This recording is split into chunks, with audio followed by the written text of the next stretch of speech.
Je me présente, je m'appelle Sandrine Trainer et je suis la directrice des programmes de France Culture. Et ravie d'être avec John aujourd'hui.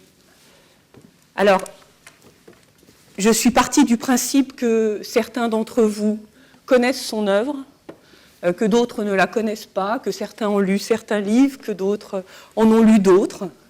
Et donc j'ai essayé d'organiser cette rencontre de telle sorte que chacun trouve de quoi découvrir, redécouvrir, parcourir.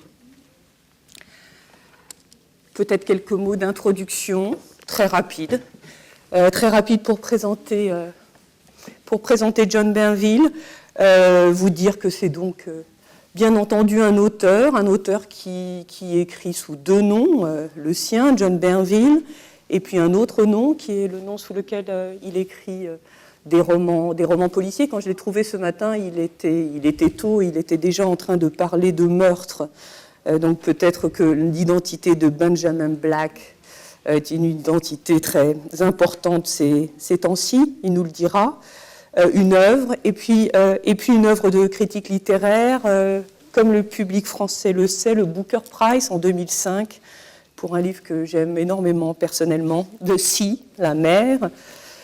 John Banville, vous êtes né en 1945, c'est juste pour dire que comme vous avez commencé à publier en 1970, vous avez commencé à publier tôt, et donc on va parler de ça.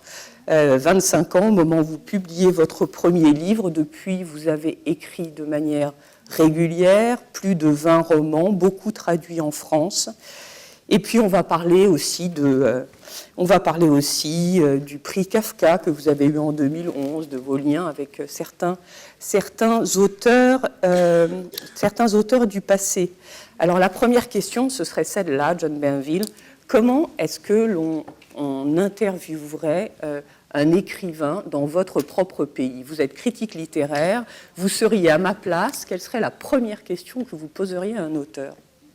I would ask, why do you do it? Why do you write? Why do you do this strange... Why do you do this strange thing and make these strange noises? It's a very strange business being a writer. You know, you sit in a room for 8 hours a day, 5-6 days a week, spinning these strange dreams. Quel est le jour où on ne travaille pas?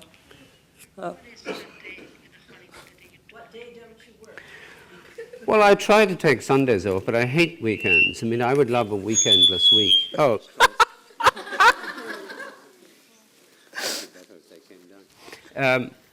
I would like a weekendless week. I would like to work 7 days a week. I agree with Noel Coward.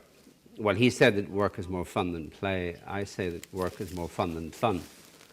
I love to work. But it's a strange business. I don't know why I do it, but then I don't know why I dream either. And the older I get, the more it seems to me that writing fiction is a kind of dream work. I'm not a Freudian, but it's a different kind of dream work to what Freud imagined.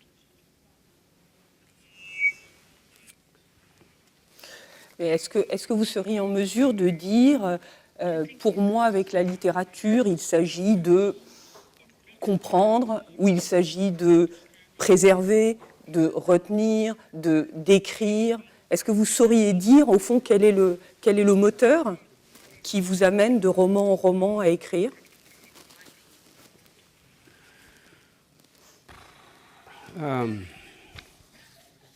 I used to think it was a kind of craft. It was something that I was doing or could not do. Now I realize that I couldn't not write. It's like breathing to me now, or again, like dreaming. I can't not do it. The world, to me, in reality, to me, is only real when it's filtered through the mesh of words, through the mesh of language. It's a way of interpreting the world. The difficulty is the world is square and language is round, or the world is round and language is square, and the two cannot be fitted together. But the effort to make them fit together is endlessly fascinating. So that's, I suppose, why I do it. It's interpreting the world to myself. For me, now, it's a way of living, literally a way of living. It's a way of being in the world. I don't know how I would live if I didn't write. C'est quelque chose que vous dites aujourd'hui. Vous pensez que cette manière de parler de votre travail, vous la portez depuis combien de temps? Est-ce qu'il y a eu un moment où c'est devenu ça, mais ça a été autre chose avant? Oh yes, when I was young, I thought that I was in control of everything, that I was the author. You know, I was the person that everything depended on, and I would plan books. When I wrote the first sentence, I would know what the last sentence was going to be. I would know how long the book was going to be. Now, it seems to me much more, again, I hate to be boring, but it seems to me like the process of dreaming. I mean, I always say this, that you have one of those extraordinarily significant dreams, a dream that seems to contain all of your life, everything that you are. You know, we have a dream like that about 3 or 4 times in our lives. You wake up next morning and the dream is still continuing. It colors your day, it darkens the air. And you sit down at the breakfast table and you try to tell the person across the breakfast table, try to describe this dream. And the first thing the person across the breakfast table does is yawn, because there's nothing more boring than other people's dreams. But if you said to the person, all right, I'm going to spend the next 2, 3, 4, 5 years writing this dream, and when you read my description of it, you will have the dream. That's what writing fiction is for me. You make the person have the dream, you make the person write the book, because every reader rewrites the book. When I finish a book and it's published, it no longer belongs to me, it belongs to all the readers. And if I have 2,000 or 200,000 readers, there are 2,000 or 200,000 versions of that book. Does that make sense? Yes, that makes sense. Le rêve, en l'occurrence, c'est quoi? C'est une texture, c'est une tessiture, c'est un sujet, ça part de quoi? L'impulsion vient de quoi?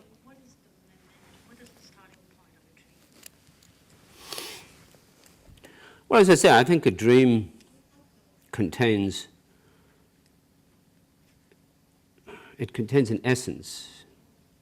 As I said, I'm not a Freudian, but I recognize the beauty of what Freud did.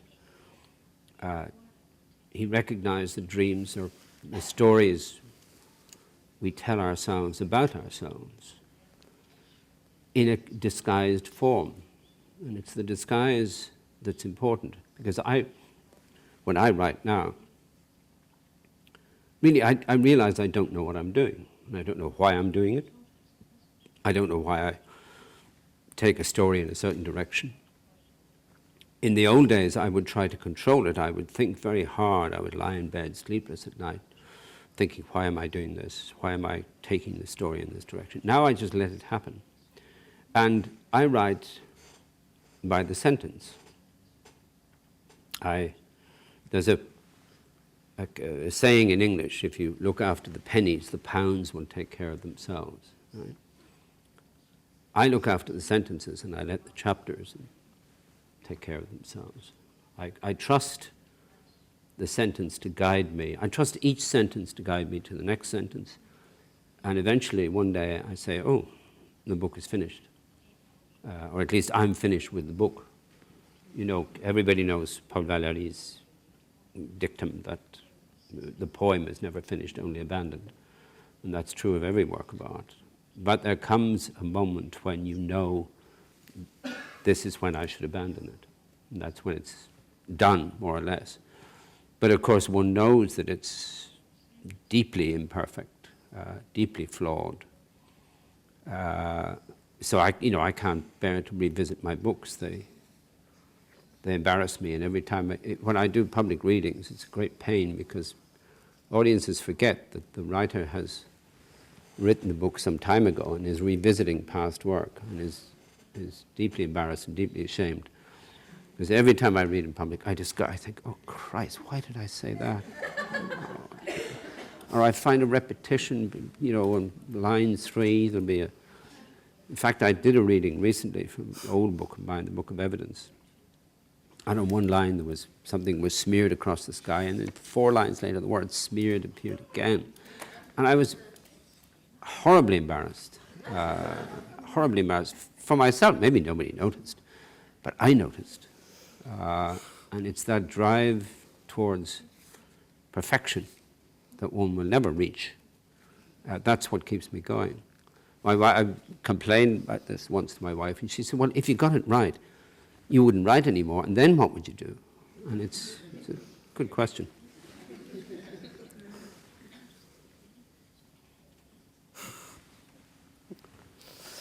Et quelle est la part du sujet de vos livres? Parce que vous êtes un auteur. On va en parler. On va parler du style et du lien entre la prose et la poésie. Mais vous êtes aussi un auteur narratif. Vous racontez des histoires. Enfin, je crois. Well, I have to be. All novelists who fancy themselves as artists want to write a novel that is about nothing. Flaubert wanted to write a book about nothing.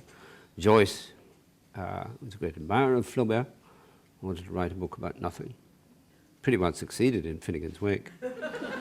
But unfortunately, we're attached to life. Life is our material. We have to live. We can't be pure spirits. In the old days, when I was younger and less experienced, I would start a book, and it really would be about nothing. And then 6 months or a year into the book, I would arrive at a crisis where I realized that I have to write about life. I have to write about people. I used to have a fantasy that human beings would evolve to a point where they were perfect spheres, that we would all move through the world in this, we would simply roll along, and we wouldn't really touch. And that would be the ideal material for writing to write about these perfect crystalline spheres. But unfortunately, we haven't evolved to that stage yet. We're still, as Shakespeare said, poor forked creatures. And that's what one has to write about. There's a certain delight in it, but there's a certain frustration as well, because there's a wonderful phrase in Beckett where he says, and he's talking about his own work, of course, but it's in one of his books. He says, human souls, you shall see how alike they are. And that's the problem for the writer, that we don't differ very much. We are, in ways, immensely complicated, but in other ways, immensely simple. We're poor material to write about. But yet, I can't not do it. And for me, human beings are always figures in a landscape. People always say to me, please, why do you always talk about the weather, Can you just stop talking about the weather and just tell us the story? And I say to them, but the point is that the weather is just as important as the people who are experiencing it. And the background is just as important as the figures who are in it. I'm, in that sense, I think, a post-humanist writer. I don't regard us as being gods. I don't regard us as being the center of the universe. The world is as important to me as the people in it. I do recognize that we are the most successful virus that this poor Earth has ever had to deal with. But, we're a wonderful virus as well. For every Hitler, there's a Beethoven. So, I have to deal with human beings, but I wish I didn't. But there's no other. You see, this is a confused answer to a simple. The problem is you ask interesting questions. Most interviewers don't. One can just glide through it. C'est trop facile. But yes, one has to tell a story. The novel has to have a story. That's a simple answer to it. Alors vous êtes très aimable, mais en fait le problème c'est qu'on n'a aucune envie de vous poser des questions, on a envie de vous écouter parler. Et j'ai l'impression que toute question nous ramène comme ça à des choses précises, alors que vous avez une capacité inouïe précisément, même en parlant, à nous emmener ailleurs que là où les mots nous emmènent. J'ai quand même envie de revenir sur ce que vous avez dit autour du fait d'écrire sur rien. Je me demande si, quand vous étiez jeune, c'était important pour vous d'appartenir peut-être d'appartenir à l'avant-garde littéraire. Est-ce que vous aviez cette envie, cette ambition de faire quelque chose qui n'avait pas été fait avant, d'être moderne? Ou est-ce que ce n'était pas votre problème, ça l'a jamais été? Oh no, I'm very much part of the derrière garde.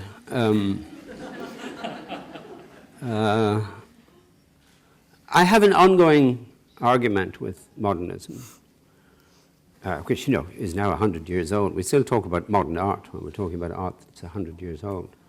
But we lost so much by our obsession, especially after the First World War. We gave ourselves up to the avant-garde. The avant-garde couldn't believe its luck. You know, suddenly, you know, everybody's a Dadaist or a Surrealist. And I, for instance, I mentioned Joyce earlier. When I was being brought up as a child in Catholic Ireland, we were always warned about bad companions. Bad companions are people who would lead us into sin. I spent my childhood trying to find bad companions. And to a certain extent, I feel with Joyce that he fell in with bad companions when he moved to Europe, especially when he moved to Paris, sorry to say. And I feel that in Ulysses there is lost the great definitive 19th century novel, the great realistic, naturalistic novel, which he was capable of writing, and which you can see in the opening 150 pages of Ulysses. You can see the novel that's lost. And then he had to begin experimenting. And it was that impatience with the old forms. But for me, the real modernist was Henry James. Because Henry James, he invented, you know, for instance, it's ironic that Henry James' brother William, he came up with the term stream of consciousness. And I think that Henry James was the true artist of the stream of consciousness, especially in the late novels. This won't go on too long, I promise. Henry James finds a way of writing that is very, very like consciousness itself. It's vague, it's foggy, you're feeling your way through it. It's very unclear, but yet it makes sense in a peculiarly misty way. So for me, Henry James started a path of modernism that almost no one else followed, because we were so mesmerized by the electricity of the avant-garde. You know, make it new, Ezra Pound said. I wish I'd met Ezra Pound, because I would have said to him, Ezra, why? Why make it new? What's so wonderful about the new? What is most important, and T.S. Eliot himself said this, is the tradition. So the tradition was pretty well destroyed by modernism. So I feel that now the most revolutionary kind of book that I could write would be a straightforward novel in the Henry James tradition. But of course, just to finish, there's nothing straightforward about Henry James. Sorry, you will ask these questions. Oui, oui, absolument.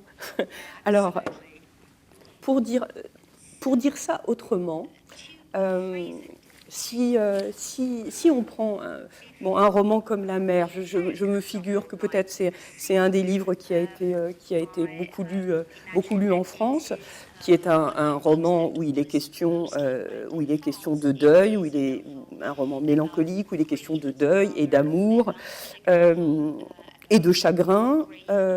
Et de la vie après le deuil et l'amour, c'est-à-dire de sujets qui sont des sujets extrêmement, enfin qui sont à la fois les sujets centraux et peut-être les sujets les plus traités dans l'histoire de la littérature. Comment on aborde ces sujets-là, c'est-à-dire aujourd'hui? Comment est-ce qu'on se dit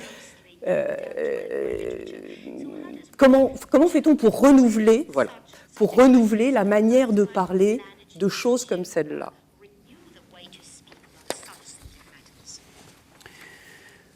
Well, I remember I was doing an interview like this in Germany after The Sea had come out, and the interviewer said to me, "How did you manage to write a book about grief and about loss without ever being sentimental?"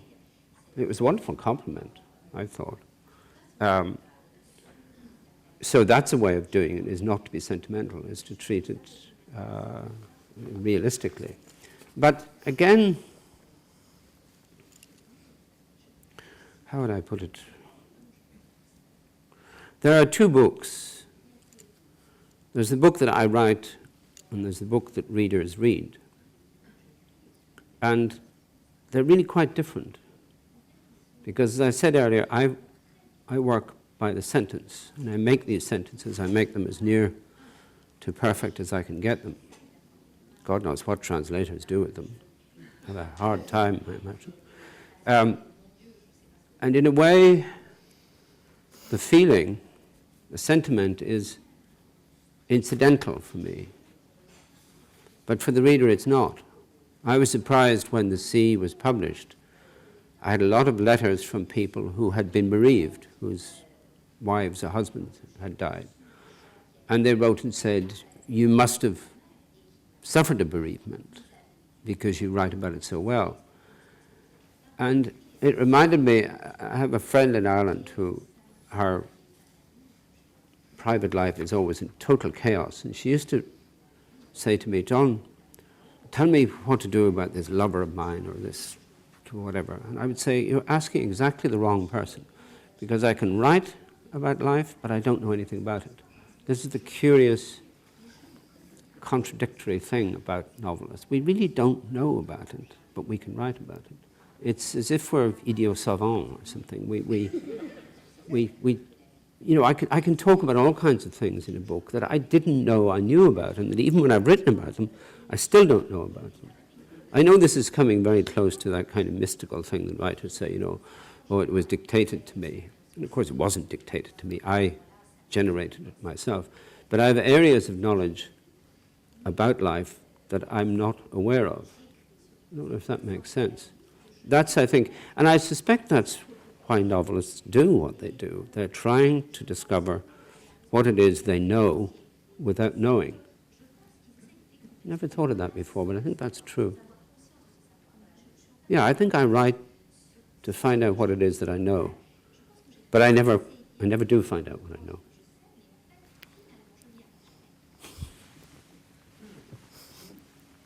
Oui, alors moi je suis peut-être romantique, mais moi je pense que les écrivains, que ce qui caractérise l'écrivain, le romancier, c'est qu'il sait des choses que je ne sais pas. Même à son insu. Oh, look, I'm an unreconstructed 19th century romantic as well. I'm not a modernist at all in a way. I still believe in the project of art. I still believe that art is capable of venturing into areas that are not covered by epistemological knowledge. I think that I suspect that the kind of books that I write are, to a large part, laughed at by reviewers and so on, because they're saying, but this has all been done. Why is he keeping on with this? But I still believe in that project. I still believe that language is capable of at least demonstrating something, things that we didn't know before. Oh, I'm putting this badly. See, this is the difficulty of talking about what one does, because as I said a number of times, for the most part, I don't know what I'm doing. People come to me and tell me things about my books that I didn't know. For instance, I'll give you an example. A book of mine called The Untouchable.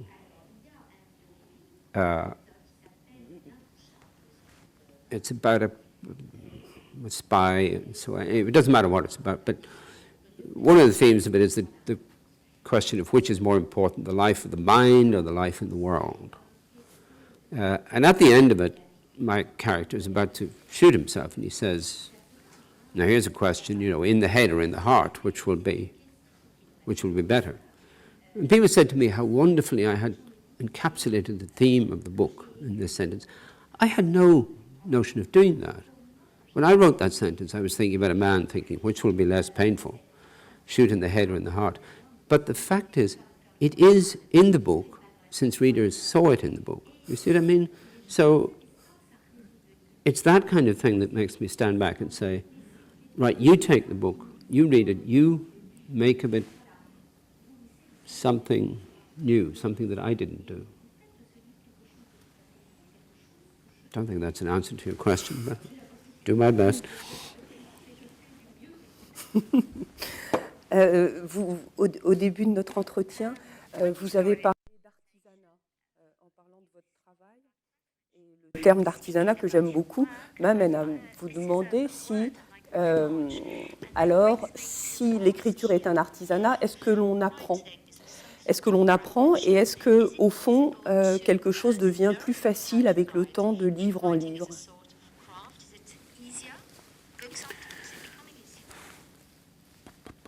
Yes, it is. If you practice something for long enough, and I've been writing since I was about 12, which is, somewhere at the beginning of the Stone Age, I think. I suppose I am learning the craft. I'm beginning to learn the craft. That's a very dangerous stage, because if you get that facility, if you find yourself in a position where you can say anything, the danger is that that's merely what you do. You'll say anything. And language will take over, because language is a great rival. Language always wants to express itself. We all know this experience. You write a letter to a lover or to a bank manager, and you read it over, and you think, that wasn't quite what I meant to say. You're saying, who's speaking here? It's not who is speaking here, it's what is speaking here. Language is speaking. Language always wants to express itself. So it's a constant agon, constant struggle with language, which is fascinating. Frustrating, but fascinating. But what gets said at this stage of my so-called career, what gets said is a compromise. I think I've reached a stalemate with language. Language says to me, I will allow you to do these things. And I say to language, I'll allow you to have that much power. It's a stage that I struggled to get to when I was in my 20s. For instance, I wouldn't write a certain scene or a certain idea because I knew I didn't have the command of language to do it. So I was constantly compromising. I don't have to make that kind of compromise anymore, but I have to compromise with language itself. Again, your question was relatively simple, and here's a hideously complicated answer. But,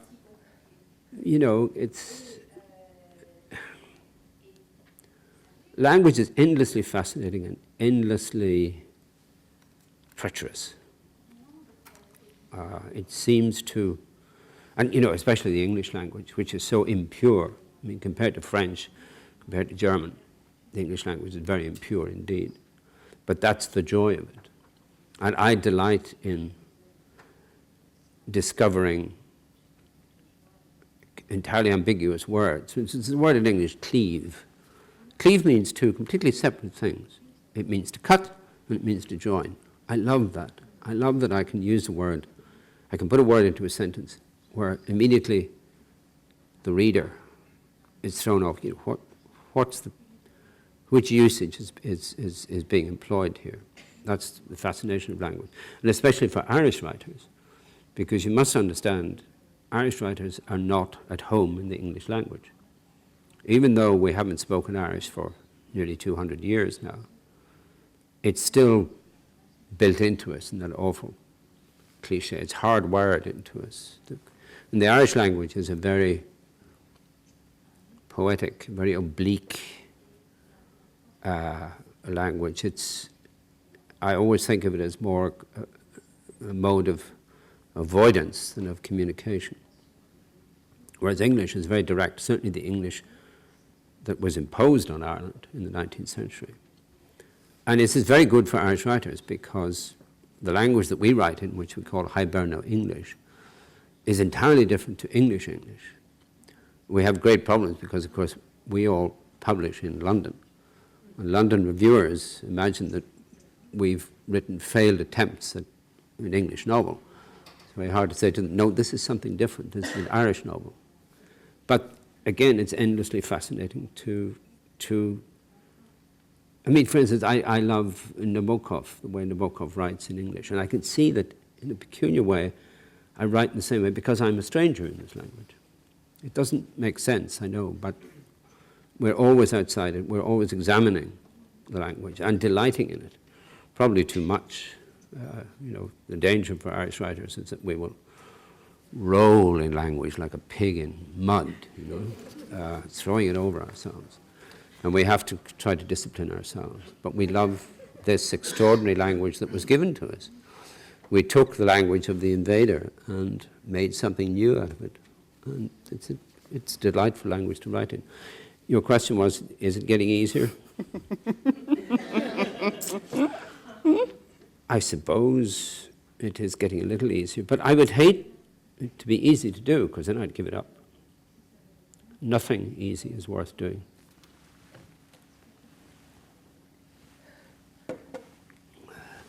Ça veut dire que vous savez qu'au bout de, j'ai pas calculé, au bout de 30 ans d'écriture ou quelque chose comme ça, ou 40 ans si vous avez commencé à l'âge de 12 ans, il y a des choses que vous savez que vous n'êtes pas encore parvenu à faire avec les mots?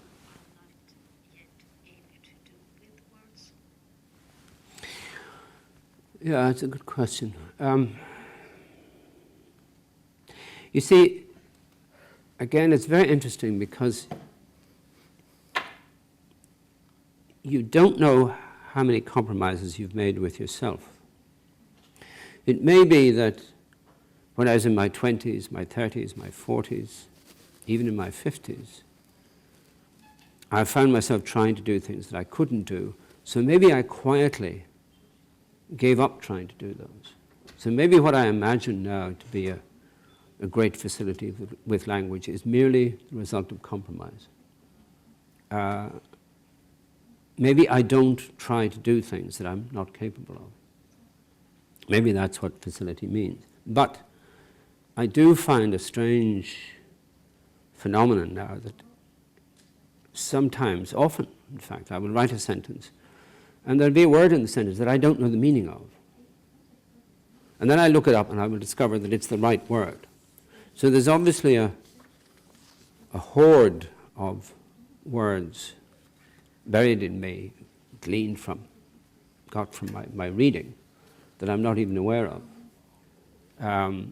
So I feel, oddly, that even though I have reached a stage of facility with language, I still feel that language is writing me, or writing what I want to write.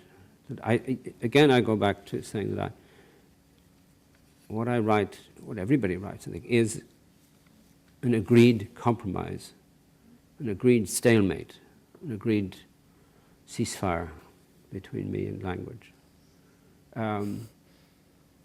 I find now that I write sentences that when I read them next day I think, yes, that's a good sentence. That's as near as one can get to it being right, as near as one can get to perfection. But of course that makes me deeply worried. Because if heaven forbid a day should arrive when I'm satisfied with what I write. Because I say I would stop, I would give up. The struggle the interest is in the struggle. Est-ce que le pouvoir que les phrases ont sur vous va jusqu'à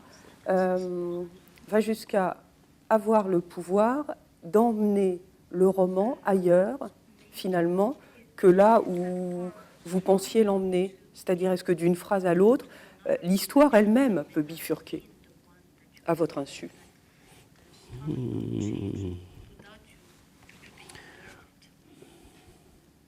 Yes, it does. I think the sentence makes the book. When I start a book now, in the old days I knew exactly what I was doing. I thought I knew what I was doing. Now, books, they sort of meander like a river, I'm not quite sure where I'm going. And that's part of the pleasure of it. But the sentence is so powerful. I've said this many times, but I think it's absolutely true, that if I were asked to say what's the greatest invention of mankind, I would say the sentence. There have been civilizations, the Incas or the Aztecs, one of those, they didn't have the wheel, but they had to have the sentence, otherwise they wouldn't have made a great civilization. That's what makes us human.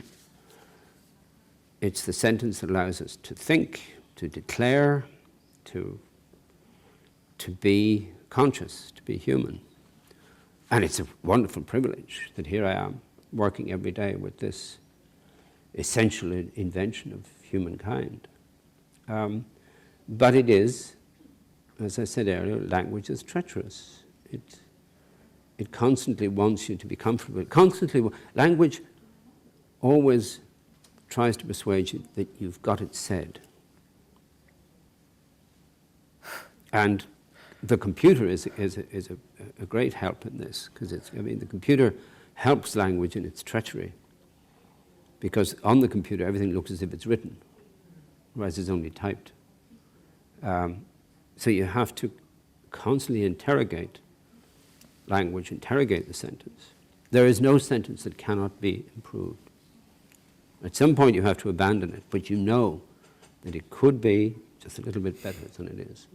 But that again is the search for perfection, which is what we're all engaged in. We know we'll never get there. It's like the infinitesimal calculus, which constantly approaches nearer and nearer to infinity, never gets there. Art is a kind of infinitesimal calculus. But the pursuit of perfection is such a joy. We were talking earlier, we were at a reading last night, which maybe some of you were at, and my wife and I wonder, why do these things always have to be so solemn? Why are writers so solemn in public? Because what we do it's difficult, and it's frustrating, but it's also a joy. It's great fun. It's great fun to make sentences. I can't imagine a greater privilege than to spend my life making sentences, and making sense through sentences.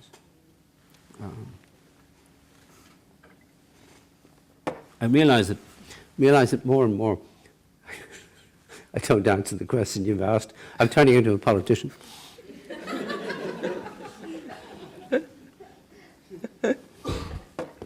Non, peut-être le plaisir similaire à celui de l'écriture, c'est celui de la lecture. Mais ce n'est pas une question, c'est juste une réflexion. Vous parliez de joie, je vous écoutais répondre, je ne sais pas, parler en tout cas. Est-ce qu'il y a autour de la langue, de la phrase, de ce travail, de cette manière dont vous décrivez comme ça un processus qui va de l'avant comme ça et qui revient en arrière, comme les rouleaux de la mer? Est-ce qu'il y a, est-ce qu'il y a quelque chose comme une forme de mystique?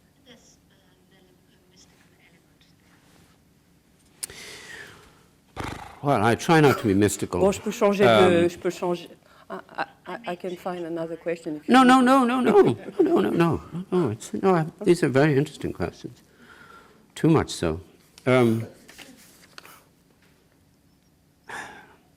I try to avoid the mystical element in art. Art is, when I was young, and I would read a book by Beckett or a poem by Rilke or a play by Shakespeare, I would think, this is miraculous. I don't understand how a human being could have created this. As I went on through the decades and learned to do it myself, I realized more and more that art is entirely a human artifact. It's made by human beings. That's what gives it its extraordinary, its mystical element, that it's not mystical, that ordinary, poor, forked creatures like us make this transcendently beautiful thing. And that is connected for me with our being in the world. Because the world is it's a very strange place. I've never got used to being here. You're going to read a piece of evidence? No. Or are you just having a read while I mumble on? I did a... Les femmes peuvent faire deux choses en même temps. Yeah. Yeah, sure. Women can make yes. two things. I know that. You can multitask.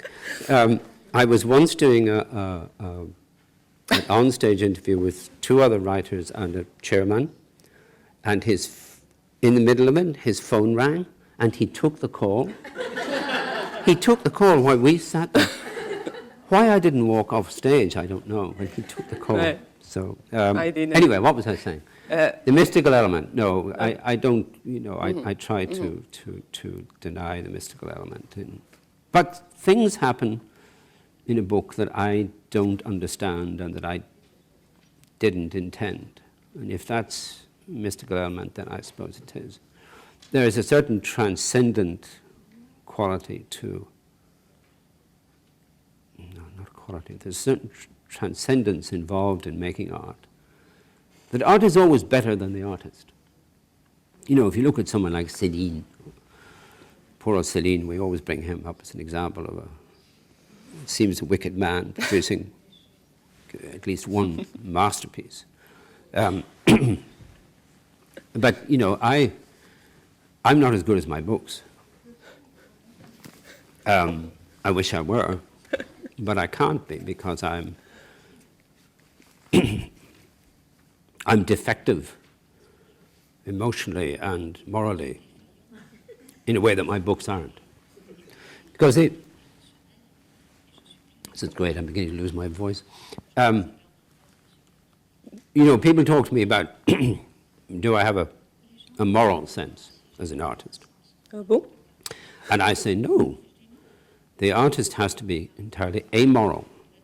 You can't have you can't have a political book, you can't have a moral book, you can't have a book that has a didactic purpose. Well, you can, and there are many of them, but they're not very good.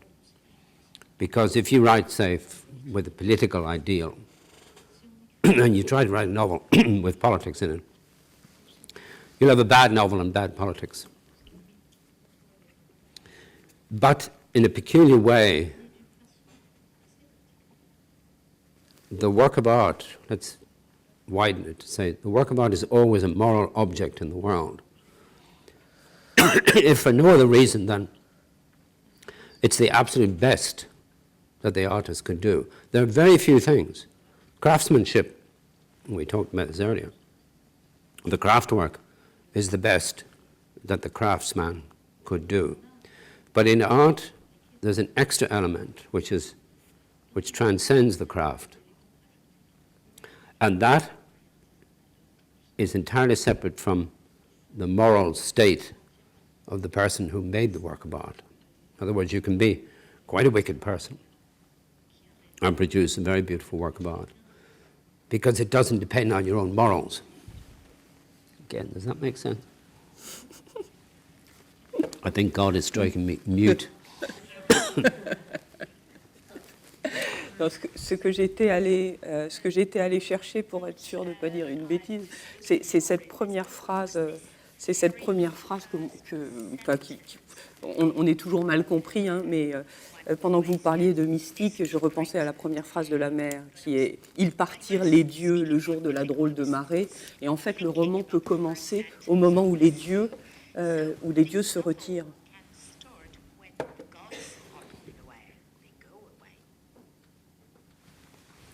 God, another interesting question. What am I going to do with you?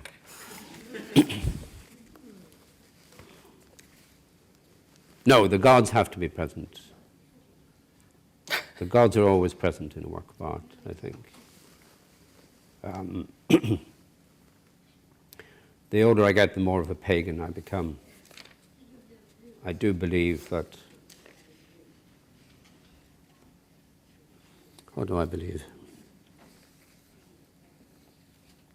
I'm not mystical, I'm not religious. I don't believe there's anything other than this world. But this world is very mysterious and very strange. Last night my wife and I went into our hotel, into the restaurant to have dinner, quite late. We sat down on a banquette and there were two men sitting there. One of them said, "Oh, we're very noisy Englishmen, but we'll be going soon." And the other one looked at my wife and said, he said, American, he said to her, "Have you ever heard of Judith Butler?" There was a philosopher who lives and works in Berkeley, where my wife and I met many years ago. The two men were identical twins. If I put that into a novel, people simply would not believe it. So you come in, you sit down, two identical twins sitting there. One of them says, "Have you ever heard of Judith Butler, who works in Berkeley?" Life is very, very strange. And people used to accuse me of writing Gothic novels and exaggerated novels. And I always tell the story that one Christmas in Ireland, the day after Christmas, which in Ireland is a very empty day because everybody's nursing their hangovers. And I was driving through Dublin down a very long, broad avenue. There was nobody else about, nobody. No other cars, just me driving along. Except on a street corner, there were three albino men deep in conversation. And I thought, again, if I put that in a book, nobody would believe it. They say, "Oh, there goes Banville again." But the world is a very strange and mysterious place. It's stranger and more mysterious than, for the most part, we recognize. And the only direct statement I've made of my own sense of things that I put into my books was in a book of mine called The Book of Evidence, where the narrator says, "I have never got used to being on this earth. I think our presence here is a cosmic blunder." And he says, he says it's much too. Yes, he says, what about the people who are meant to be here? How are they getting on their planet and the other side of the universe? And he says, no, they would have become extinct long ago, these gentle earthlings, because how could they have coped with a world that was meant for us? And I think that's true. This world is much too exquisite for us. We don't deserve it. And I think we realize that, which is one of the reasons we're busy destroying it, because we resent its innocence and its indifference and its beauty. And I suppose, if you were to ask me, why do I do art? That's why I do art, to try to give some kind of witness to what it's like to be in this exquisite and terrible place. But that's what art does. And it gives us a quickened sense of what it is to be here in this infinitely strange place. Alors, par parenthèse, parce que John Banville regarde sa montre, on m'a demandé de ne pas déborder de l'horaire, mais comme moi, j'ai pas de montre, j'ai aucune idée de l'heure. Hein. Donc, il faudra me dire. Comme nous sommes accueillis ici par la Maison de la Poésie, et que de toute façon, ça s'y prête, je voudrais qu'on tourne autour de... Thanks a lot. Qu'on parle de ce mot et de ce qu'il représente pour vous. Est-ce que la poésie dans la prose, c'est une aspiration? Ouais, et voire une réalité, évidemment. Oh yes, my old friend John McGahern, who France knows very well, the late John McGahern, he used to make a nice distinction. He said there's verse and there's prose, and then there's poetry. And poetry can happen in either. And the best prose has a poetic element, a poetic extension. It, as I said earlier, it transcends itself. But don't ask me what poetry is, because it's too mysterious, it's too strange a thing. But it's like other things in life. We don't know what it is, but we know it when we see it, and we know it when we feel it. I certainly try to make my prose as... Well, the poet W.H. Auden said that the poem is the only work of art that you either take or leave. You can look at a painting and think about what you're going to have for dinner. You can listen to a symphony and admire a beautiful woman going past. But the poem, you either read it or you don't. And I think this is true. And I try to make my books to that level, that you either read them or you don't. You can't let your attention lapse. You can't daydream. You can't read my books for the story. If you do, you'll be very disappointed. You have to pay attention throughout. I want that kind of poetic thickness in my prose. It puts a lot of people off. A friend of mine said, I admire your books, but I can't read them because your books don't allow me enough to do. My prose is constantly saying, this is all there is. Don't bother to use your imagination. If I had to read myself, I would probably throw the book aside and say, I can't be doing with this. But that's what I do. That's what I have to do. And sometimes, on occasion, one of my sentences will strike a poetic note, a poetic chord, which is what keeps me going, because otherwise I'd give it up. Et est-ce que c'est l'écrivain que vous êtes? Est-ce que c'est l'écrivain que vous êtes qui, en fonction du genre d'écrivain que vous êtes, juge de la littérature des autres? C'est-à-dire quand vous êtes critique littéraire, est-ce que c'est à partir de votre propre expérience que vous lisez vos contemporains, ou est-ce que vous réussissez à être suffisamment schizophrène?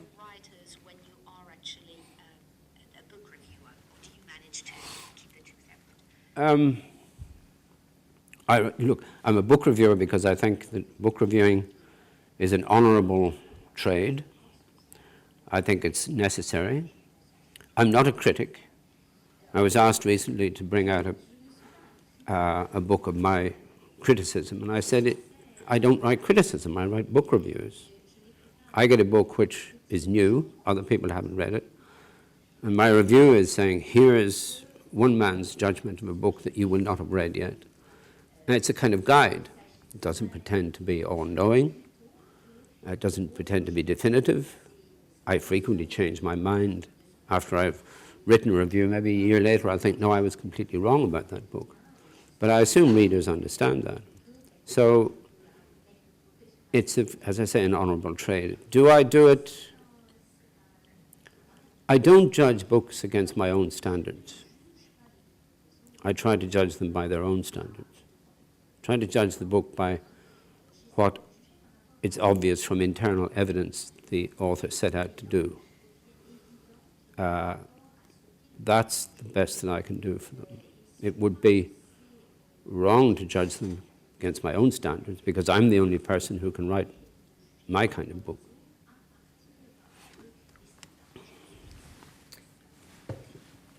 Alors peut-être une dernière question. Est-ce que, je ne sais même pas si elle a du sens, donc ça va peut-être s'arrêter vite. Est-ce que vous vous faites une représentation de tout ce que vous avez, enfin de tout le chemin que vous avez encore devant vous en matière d'écriture? Est-ce qu'il y a un programme au fond?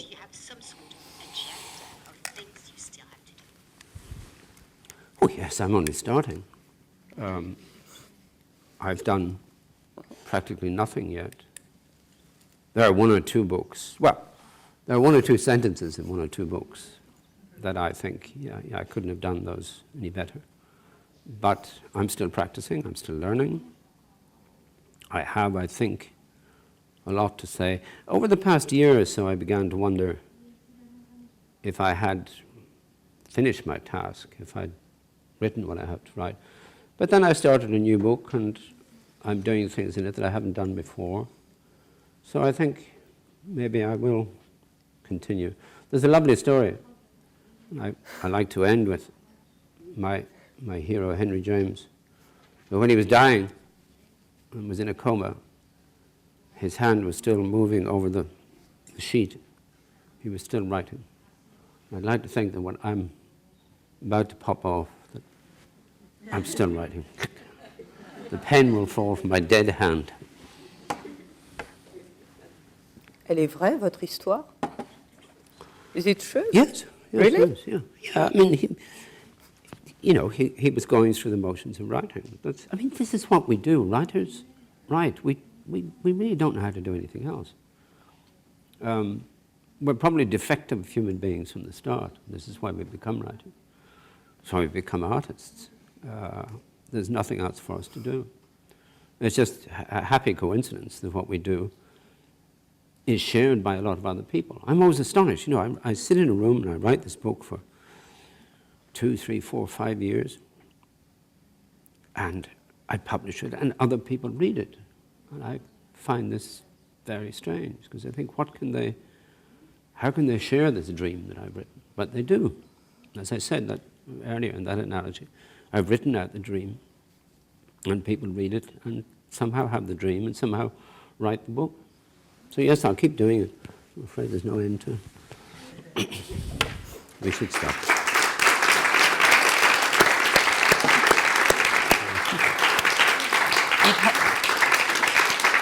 Thank you.